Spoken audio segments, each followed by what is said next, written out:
O strong-ridged and deeply hollowed nose of mine, what will you not be smelling?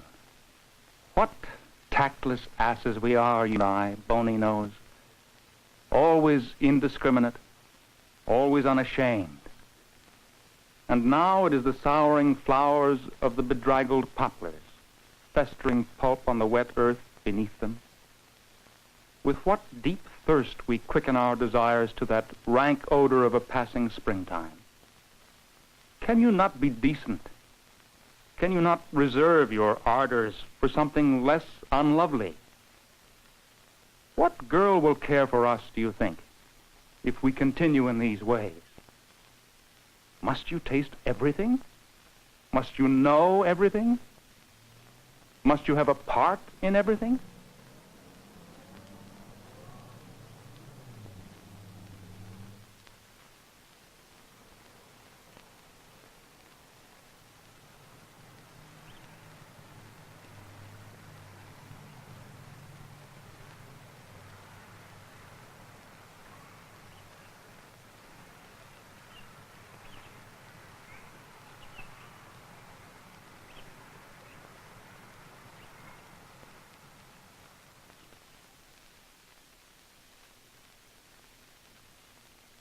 For years, I've been tormented by that miracle, the buildings all lit up. Unable to say anything much to the point, though it is the major sight of this region. But foolish to rhapsodize over strings of lights, the blaze of power in which I have not the least part. Another petal reaches into the past, to Puerto Rico, when my mother was a child, bathing in a small river and splashing water up on the yucca leaves to see them roll back pearls. The snow is hard on the pavements. This is no more a romance than an allegory. I plan one thing, that I could press buttons to do the curing of or caring for the sick that I do laboriously now by hand for cash. To have the time when I am fresh in the morning, when my mind is clear and burning, to write.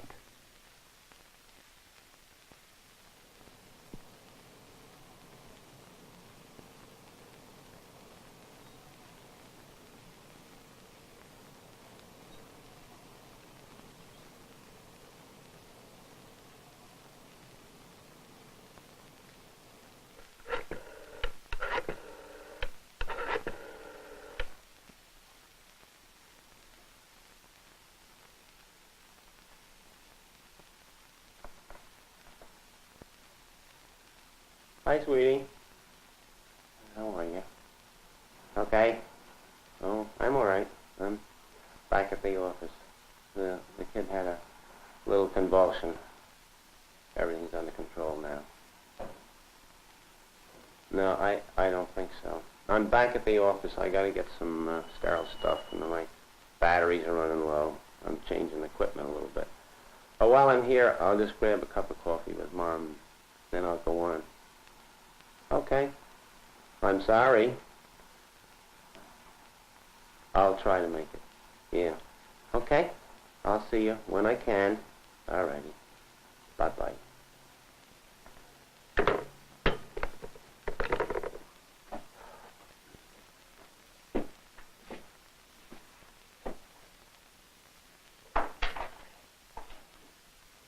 William Carlos Williams was my father. I inherited this office and the practice that he carried on here for more than 40 years. Attached to this office is the house that he and my mother moved into after they were married in 1912. It is in Rutherford, New Jersey, 20 minutes from Manhattan. For 2 or 3 years prior to the onset of a series of illnesses, we practiced together here. Except for occasional trips to Europe, this is where he lived his entire life. My father firmly believed that a man should have roots in a community. I don't think he felt that Rutherford or the surrounding towns had any special attraction. In fact, in many ways, he felt restricted by the life here. But this is where he found himself, and this is where he chose to stay. This is the house where Dad was born. He lived here briefly, a year or two.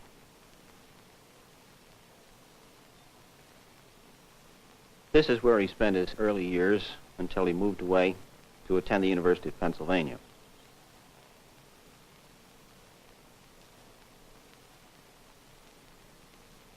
The Rutherford Public Library was designed by his brother Edgar. The frame building here on Home Avenue was the Unitarian Church, where he was a member of the congregation for his entire life.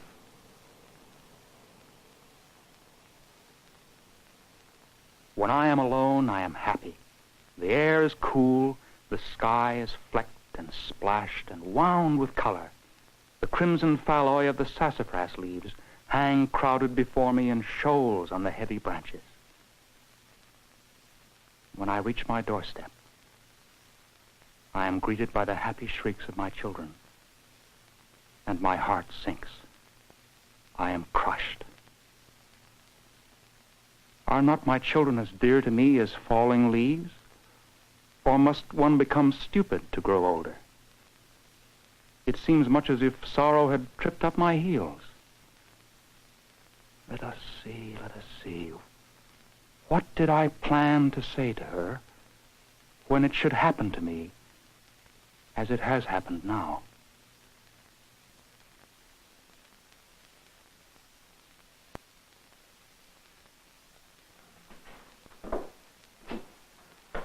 Oh, hi, Mom. Hi. I didn't expect to find you up this time of day. Oh, I heard you come in. Uh-huh. Thought maybe you had to go out around here. Would appreciate a cup of coffee. I would. Very nice of you, and I appreciate it.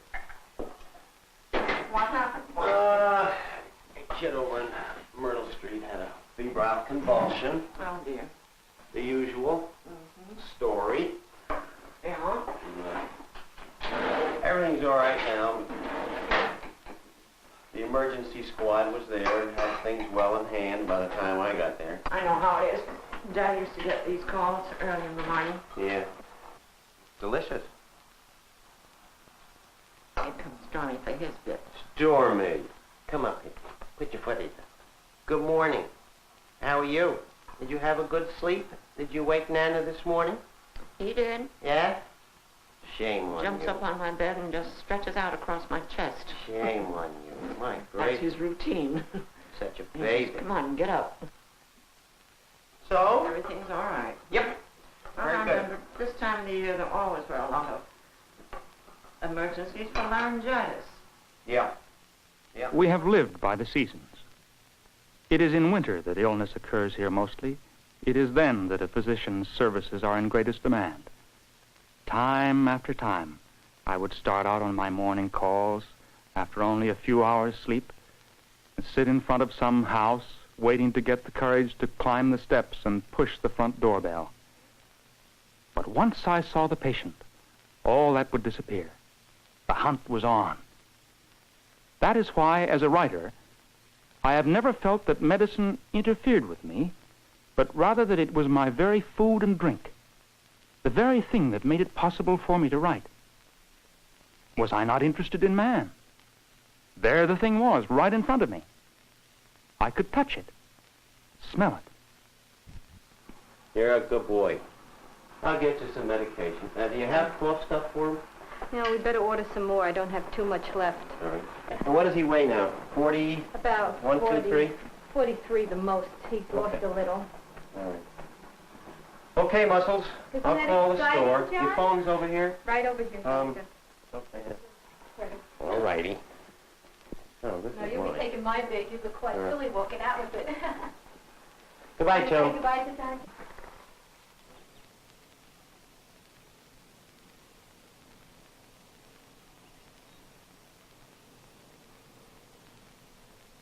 There were some dirty plates and a glass of milk beside her on a small table near the rank, disheveled bed. Wrinkled and nearly blind, she lay and snored, rousing with anger in her tones to cry for food. Give me something to eat. They're starving me. I'm all right. I won't go to the hospital. No, no, no. Give me something to eat. Let me take you to the hospital, I said, and after you are well, you can do as you please. She smiled. Yes, you do what you please first, then I can do what I please. Oh, she cried as the ambulance men lifted her to the stretcher. Is this what you call making me comfortable? By now, her mind was clear. Oh, you think you're smart, you young people, she said, but I'll tell you, you don't know anything. Then we started on the way. We passed a long row of elms. She looked at them a while out of the ambulance window and then said, What are all those fuzzy-looking things out there? Trees? Well, I'm tired of them, and rolled her head away.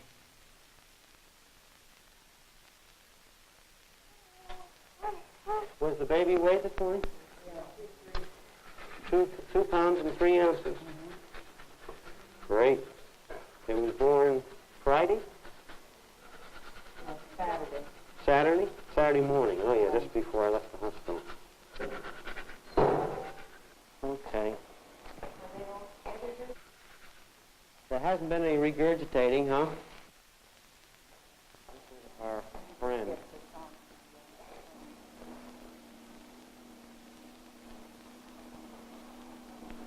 Regular. Very good. It's amazing. The ones you think aren't going to do well, all of a sudden turn the corner and do fine.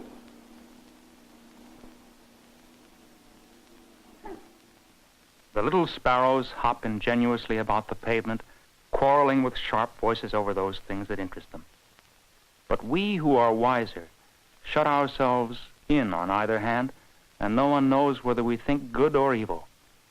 Meanwhile, the old man who goes about gathering dog lime walks in the gutter without looking up, and his tread is more majestic than that of the Episcopal minister approaching the pulpit of a Sunday. These things astonish me beyond words.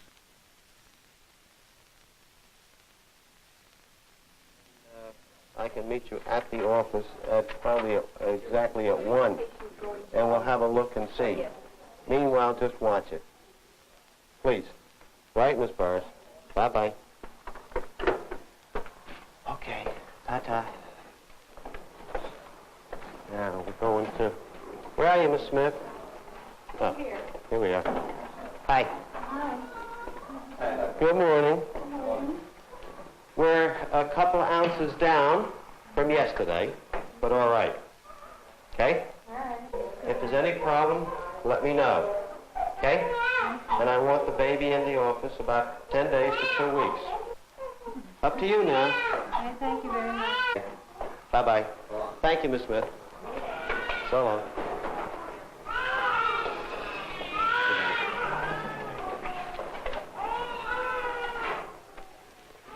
To Kay Boyle. Dear Kay Boyle, there is no workable poetic form extant among us today. Joyce and Stein have gone out of their way to draw down the attention on words, so that the line has become pulverous instead of metallic, or at least ductile. For myself, I've written very little poetry recently. The form has been lacking. Instead, I have been watching speech in my own environment, from which I continually expect to discover whatever of new is being reflected about the world. It is the poet who lives locally, and whose senses are applied no way else than locally to particulars, who is the agent and maker of all culture. Let us once and for all understand that Eliot is dead, and his troupe along with him. For me, poetry's virtue lies in relating to the immediacy of my life. I live where I live, and acknowledge no lack of opportunity because of that to be alert to facts, to the music of events, of words, of the speech of people about me.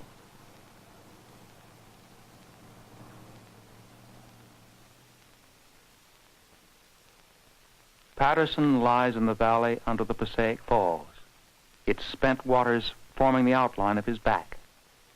He lies on his right side, head near the thunder of the waters filling his dreams. Eternally asleep, his dreams walk about the city where he persists incognito.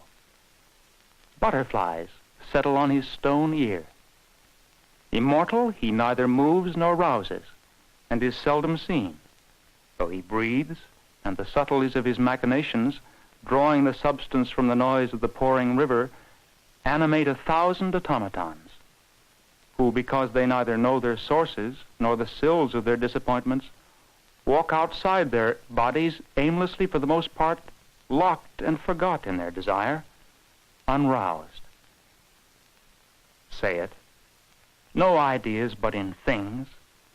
Nothing but the blank faces of the houses and cylindrical trees, bent, forked by preconception and accident, split, furrowed, creased, mottled, stained, secret, into the body of the light.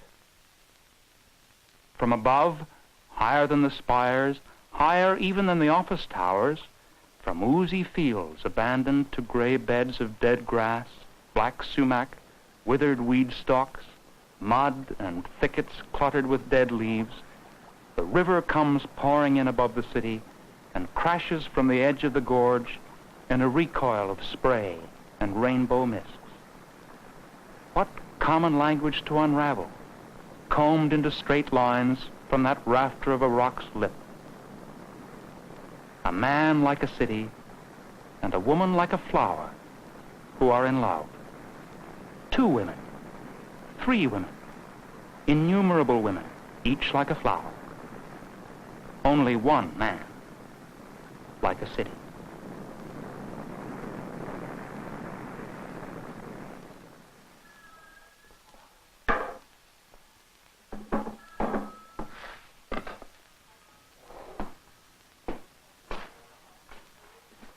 I have eaten the plums that were in the icebox and which you were probably saving for breakfast. Forgive me. They were delicious, so sweet and so cold. Band-Aid and Purison on that, Jenny?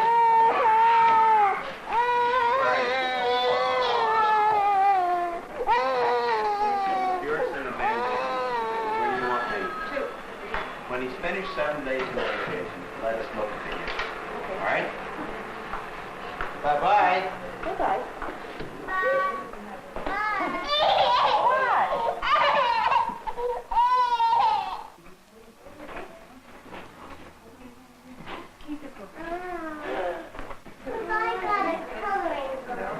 Now, Chris, I want to test something. Do you feel me sticking you now? No. You feel anything? You feel that? No, you don't, Netta. Don't you kiss me. Listen. Ow! It isn't hurting you because you got Novocaine. Well, you could learn your words. What are some of your words? What's the word that you could have used today when you got hurt? Remember? It starts with an H. Heck. No. No? Help! You could have used that today, yeah. To Ezra Pound. Dear Esri, I do not consider myself a fool for having been a physician for the past 20 years. That was accurately figured out in its relation to my disposition and mental capacities. I am now engaged in cutting out much of my medical work under the guise of becoming a specialist. Within a few months, I will have done with evening office hours, that hellish drag, but it's not going fast enough. I can't quit cold, for I would only torment myself into the grave if I did so. I ain't built that way. I mean to withstand financial worries or to discover ways of living aside from the work of my hands. I have the new cantos, but there has been no time to read, as yet. And stockinette and a 1-inch bandage. What's that going to look like when it gets better? Wait a week and I'll tell you. I think it'll look pretty good.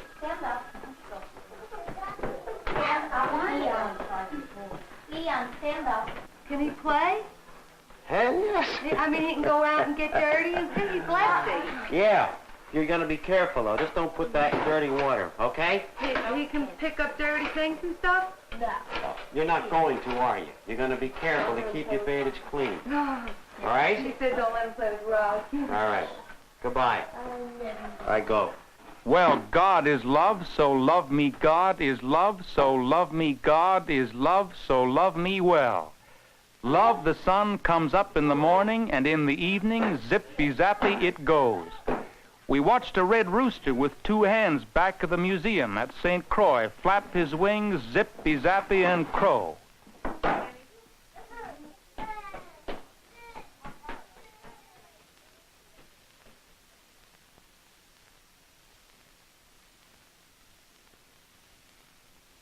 To Wallace Stevens. Dear Wally, I was delighted to hear from you, happy to know that you had written, and happy, too, to be able to answer you as I am now doing. This is the first time I have used a typewriter again for a letter for a month. It's a major thrill. It's a month since the damned stroke hit. It was a great surprise to me, for although I know I am far from invulnerable, I didn't expect that. It seems to have resulted from trying to write a book in 3 months while carrying on a practice of medicine. Just couldn't bring it off. I'm persistent as the pink locust. Once admitted to the garden, you will not easily get rid of it. Tear it from the ground, if one hair-thin rootlet remain, it will come again. It is flattering to think of myself so. It is also laughable. A modest flower resembling a pink sweet pea, you cannot help but admire it until its habits become known. Are we not most of us like that? It would be too much if the public pried among the minutiae of our private affairs. Not that we have anything to hide, but could they stand it? Of course, the world would be gratified to find out what fools we have made of ourselves. The question is, would they be generous with us, as we have been with others?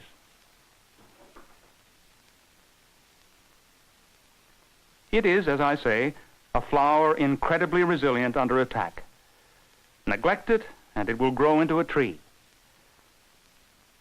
I wish I could so think of myself and of what is to become of me. The poet himself, what does he think of himself, facing his world? It will not do to say, as he is inclined to say, not much. The poem would be in that betrayed. He might as well answer, a rose is a rose is a rose, and let it go at that. A rose is a rose, and the poem equals it, if it be well made. The poet cannot slight himself without slighting his poem, which would be ridiculous. Life offers no greater reward. And so, like this flower, I persist, for what there may be in it. I am not, I know, in the galaxy of poets, a rose, but who among the rest will deny me my place?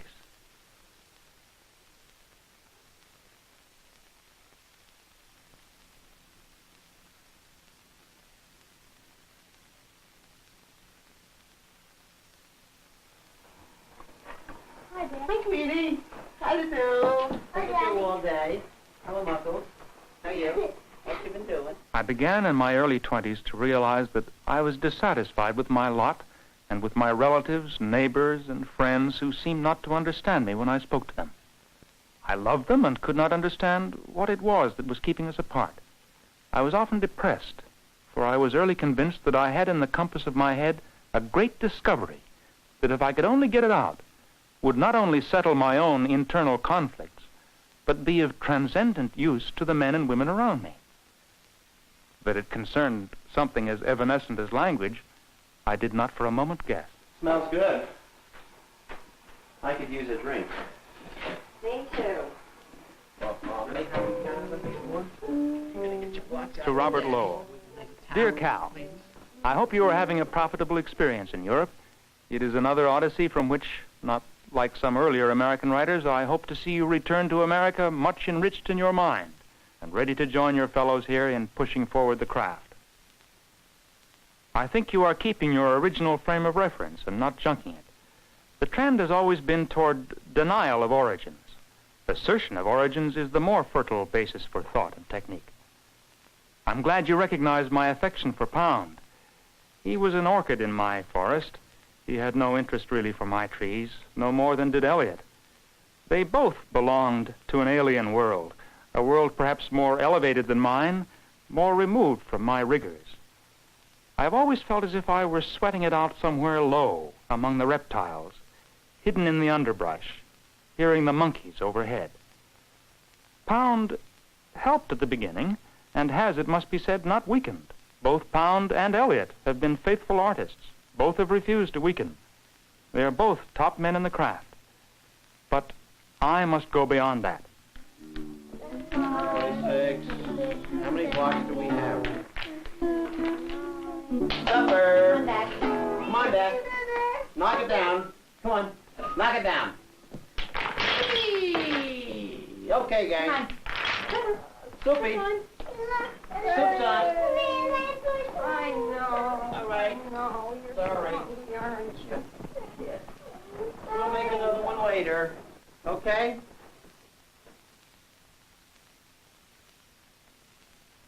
The descent beckons as the ascent beckoned. Memory is a kind of accomplishment, a sort of renewal, even an initiation, since the spaces it opens are new places, inhabited by hordes heretofore unrealized, of new kinds, since their movements are toward new objectives, even though formerly they were abandoned. No defeat is made up entirely of defeat, since the world it opens is always a place formerly unsuspected. A world lost, a world unsuspected, beckons to new places, and no whiteness lost is so white as the memory of whiteness. With evening, love wakens, though its shadows, which are alive by reason of the sun shining, grow sleepy now and drop away from desire. Love without shadows stirs now, beginning to awaken as night advances. The descent, made up of despairs and without accomplishment, realizes a new awakening, which is a reversal of despair. For what we cannot accomplish, what is denied to love, what we have lost in the anticipation, a descent follows, endless and indestructible.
This is NET, the National Educational Television Network.